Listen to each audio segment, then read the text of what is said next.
stopping me. What's up, everybody? This is your girl, Reverend Dr. Nicole B. Simpson, CEO of Harvest Wealth Financial. You are here the first week in October as we are standing on business. I'm so excited every time we hit the month of October, but this year is particularly amazing because this Sunday I will be in Chicago and you can come hang out with me at the CFP Connections Conference where I'm going to talk about comprehensive planning from a financial planner's perspective, representing the Generation X community. But also, this marks Financial Literacy Month, Financial Planning Literacy Month, and it also marks 25 years that I have been a CFP practitioner, 25 years of being an expert in this industry. So today I'm going to try to connect what we were talking about last week with our very own Miss Tabitha Brown, infamous or famous influencer, entrepreneur, and some words that she indicated about the necessity of getting a job while you're pursuing your dreams, and how I, weighed in on that because I think that was absolutely sage advice. What does that look like? You're pursuing your dreams, but you still have these responsibilities, meaning you have bills. And so how do we make sure that we're doing things responsibly? One of the things that I wanted to identify with in that regard and connect it to is how it fits in a big, broad financial planning picture of your life. And so just to get started, I will say this. Everyone has to have a budget. Like, you can't even adult without a budget.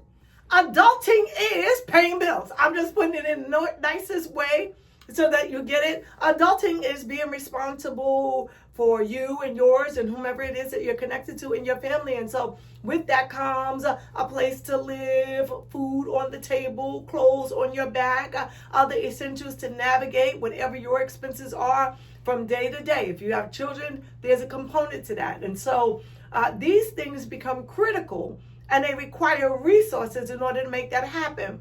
When you're an entrepreneur, and you're just starting out and you're not full-time, you may need that 9-to-5 job to give some base, some stability. And so I promised you that I would come back and just revisit that conversation. And this is what it looks like. It's very important to identify what your discretionary expenses are versus your non-discretionary. And hear me when I say this. Non-discretionary is non-negotiable. You cannot negotiate with that. You have to pay your rent or your mortgage every month. And as soon as you get to the month being over, you got to do it all over again. Non-discretionary, non-negotiable.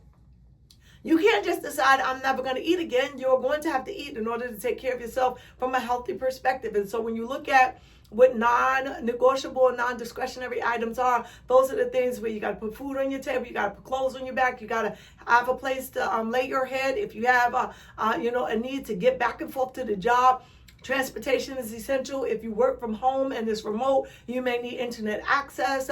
These items are non-negotiable in order to secure your resources. Negotiable means exactly that. You can negotiate whether or not you have it. I'm going to tell you some things that I would identify as negotiable that you may not, that you would identify as discretionary that you may not. Let me be the first to say, having a cable bill that is a lot of money is not necessarily non-discretionary. It is discretionary. You could go without cable. I'm going to say another thing. Parents, I know you can never imagine it in the 21st century, but you remember that you didn't always have a cell phone. So do our children really need a cell phone? Especially in today's age where the internet is practically ruining some people's lives anyway. The pressure that's associated with it, is that absolutely deemed a non-discretionary item? No, it is discretionary. It is to your comfortability. We can be frank about that.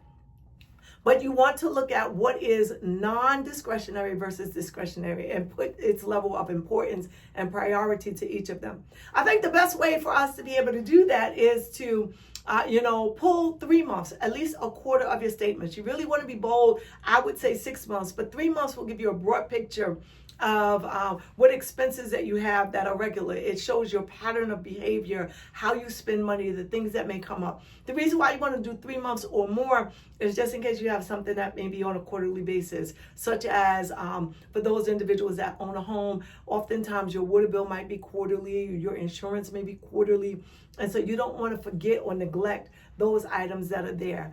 It's important to see where you land with those expenses before you can even begin to think about being an entrepreneur, because that's your level of contribution to your household. And once you can find out or identify your contribution to your household, that will let you know whether or not you need a job in addition to building your dreams, or while you're building your dreams. That dollar amount, your expenses, the non-discretionary ones and the ones that you feel like you must have, there's a number that is attached to that. And that number really says, what do I need to live my current standard of living? You cannot really move forward and be either financially free or call yourself an entrepreneur without the basics of what's going to take care of your household. Now, why do you need to separate it from the business? Because I will be the first to say you should have 2 budgets if you think you're going to be an entrepreneur.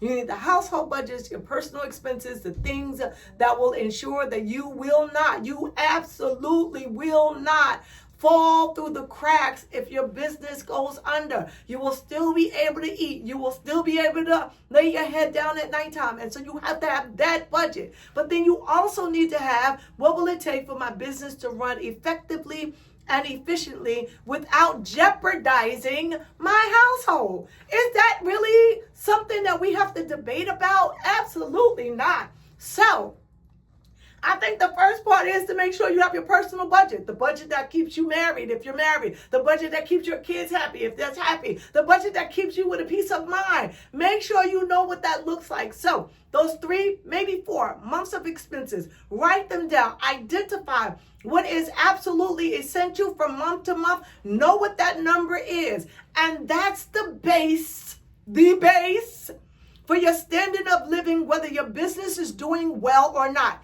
That helps you to survive from day to day. Now listen, I gotta run real quick, but I'm gonna come back and I'm gonna talk about the business budget, because that's equally important. Yes, get a job while you're building your business until your business can sustain you. What does that look like? Little hint for you, so you'll come back next week. Business budgets always start off with a deficit. Yep, I said it. You already starting off negative. Come back next week and I'll tell you what you need to do in order to make that happen. Talk to you later. God bless you. Have a most amazing weekend. Listen, catch me in Chi-Town. I'm going to be there. Monday, I'm speaking. Connections Conference. See you there. God bless. 0, 1.